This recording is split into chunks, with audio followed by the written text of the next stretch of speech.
Pues buenos días a todos.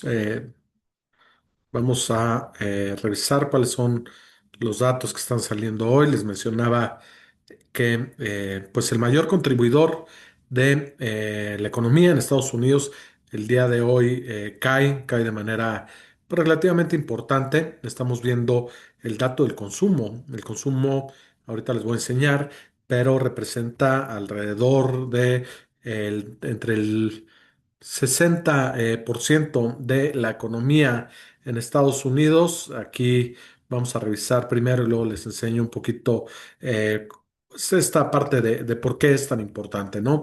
Bueno, las ventas al consumidor en Estados Unidos se contraen 0,9%. Se esperaba una contracción de 0,7%. El mes pasado también tuvo una contracción de 0,1%. Es decir, el consumo no está en buen estado en Estados Unidos. Estamos viendo también datos de la producción industrial, donde también cae 0,2%. Año a año, las ventas al consumidor han crecido 3,3%, pero en los últimos meses hemos visto que ha habido pues alguna contracción y este es el mayor contribuidor pues de crecimiento de la economía en Estados Unidos. Miren, vamos a hablar un poquito acerca de esto, ¿no? El tema de pues el consumer spending, el dato de el gasto del consumidor, pues es alrededor de el 60% de esta economía. Si vemos, por ejemplo, el Producto Interno Bruto en Estados Unidos, estamos hablando de como 29 trillones digamos, en términos de Estados Unidos, 29 billones, hablando pues como hablamos aquí en pesos y la diferencia que es en la denominación. Pero bueno, vamos a hablar, son 29,000 billones de dólares y el dato, o sea, lo que contribuye a esos 29,000 billones, casi 20,000 nada más son de la parte de el consumidor. Y el ver que está retrocediendo el tema de el consumidor, pues puede generar preocupaciones en Estados Unidos. Además, salen algunos datos hoy de la balanza comercial, sobre todo en términos de precios. Claramente han caído los precios de las exportaciones en Estados Unidos. Esto se debe también a que el dólar ha estado un poquito más débil de lo que hemos visto anteriormente. Lo podemos ver con el peso que está cerca de los 19 pesos, cerquita por ahí. También vemos algunos datos de la manufactura, que bueno, pues tiene un crecimiento, pero es menor a lo estimado, 0,2%. No hay crecimiento en los inventarios. Esto también es muy importante. Si hablamos de cómo está la economía y el consumo en Estados Unidos, siempre hay que revisar la parte de los inventarios. ¿Por qué los inventarios? Porque las empresas, a medida que ven, digamos, que va a haber una mayor demanda, lo que hacen es comprar inventario para poder satisfacer esa demanda. Si no hay incremento en los inventarios, es porque no se está viendo que vaya a incrementar la demanda y esto podemos ver que coincide precisamente con la caída en las ventas al consumidor. Hemos visto algunos PMIs, es decir, algunos datos adelantados. Han salido unos buenos o bueno, mejores a lo estimado, otros no tanto, pero al final de cuentas lo que estamos viendo, los datos duros el día de hoy es una clara contracción en el consumo y eso, pues como lo acabamos de ver, pues es una parte muy importante del Producto Interno Bruto. Ahorita estaba viendo un poquito cómo están la Fed de Atlanta pronosticando el crecimiento del el PIB en el segundo cuarto del 2025. Están pronosticando hasta ahora algo así como un crecimiento entre 3,5 y 4. El tema es que esto no está actualizado con los datos que salieron del día de hoy, así es que es probable. Mañana vamos a revisarlo para que veamos es la importancia de estos datos y cómo va a cambiar el pronóstico de la Fed de Atlanta sobre el Producto Interno Bruto en Estados Unidos. Así es que, bueno, vamos a revisar algunas otras cosas. Vemos el tipo de cambio, sigue bastante fuerte. Estamos viendo, pues, alrededor de un 19, pues, creo que sí está más o menos como en 19,05 por ahí. Y denme un segundo, perdón,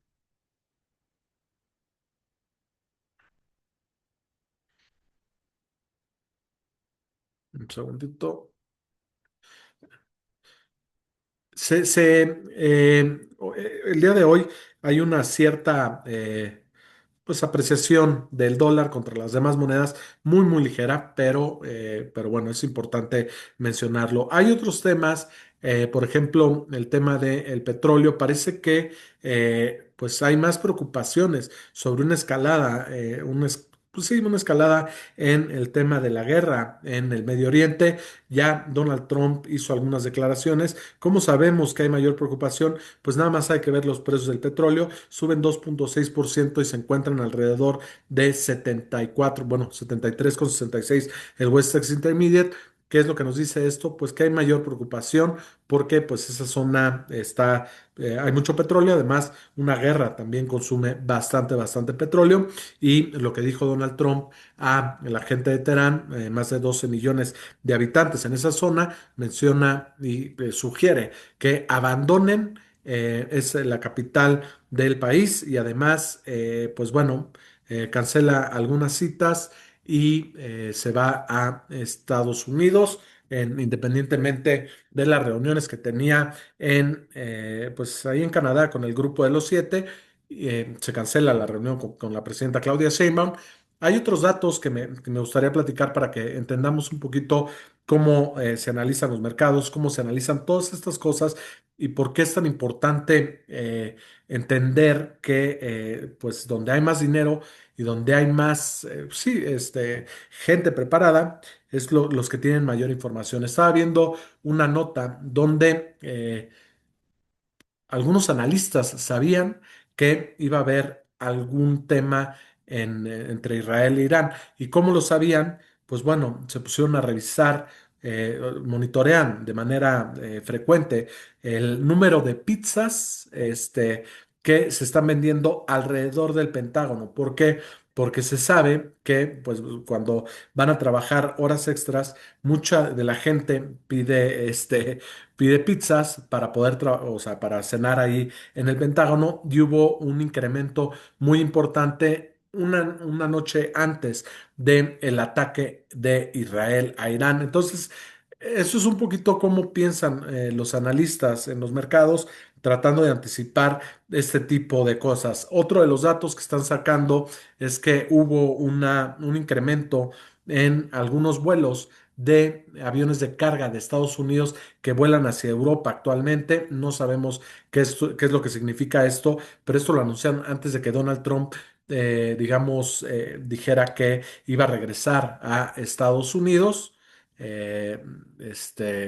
antes de lo previsto. Por acá los saludo.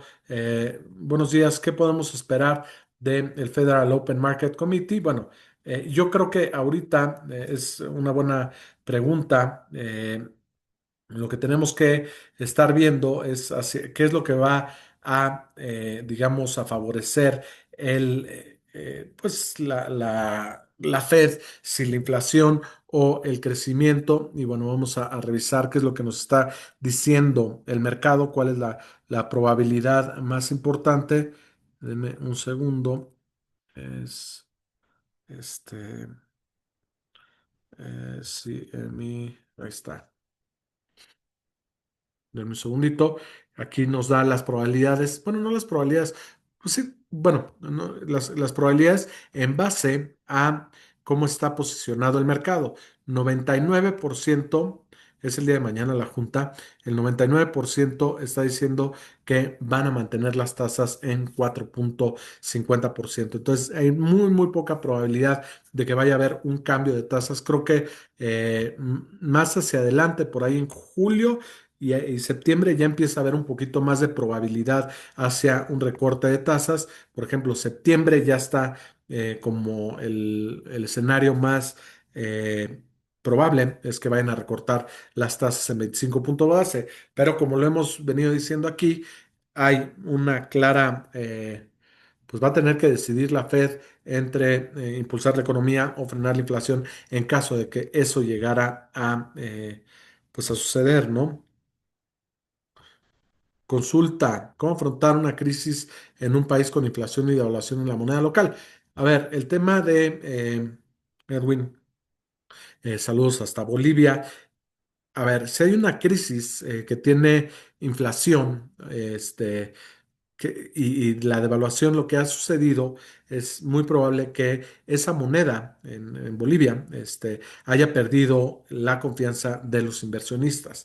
Ha habido casos extremos donde, por ejemplo, en Ecuador, donde la gente pierde, digamos, la confianza totalmente en el Banco Central y en las políticas monetarias. Entonces, lo que hacen muchas veces es dolarizarlo. Eso en casos muy extremos, ¿ok? Esto no es, digamos, precisamente para el caso de Bolivia, pero en casos muy extremos donde ya hay una hiperinflación, se devalúa mucho la moneda y no es sostenible, lo que hacen es tomar el dólar como su moneda en lo que se estabiliza un poco. Esto es únicamente para casos bastante extremos y bueno, no creo que sea el caso de Bolivia. Pero lo que tiene que afrontar el país en este momento es darle confianza a los inversionistas, porque el hecho de que haya una devaluación en la moneda local es que la gente se está saliendo o sea, los inversionistas, inclusive la gente dentro de Bolivia, está perdiendo confianza en el Banco Central. Así es que, bueno, ya lo vimos con Argentina. Cómo ha retomado esta confianza tanto de los inversionistas como de la gente dentro de Argentina, y esto ha revertido bastante pues el tema de la inflación y la devaluación de la moneda. Pero bueno, habría que analizarlo un poquito más a detalle. No creo que sea un caso extremadamente grave como lo hemos visto con Venezuela, con Argentina en los pues en los últimos años. En fin, espero que tengan muy buen día. Nos vemos el día de mañana y vamos a revisar qué es lo que estamos viendo dentro del pues el tema entre Irán e Israel, y también, pues bueno, los datos económicos que están saliendo actualmente. Ten buen día, nos vemos.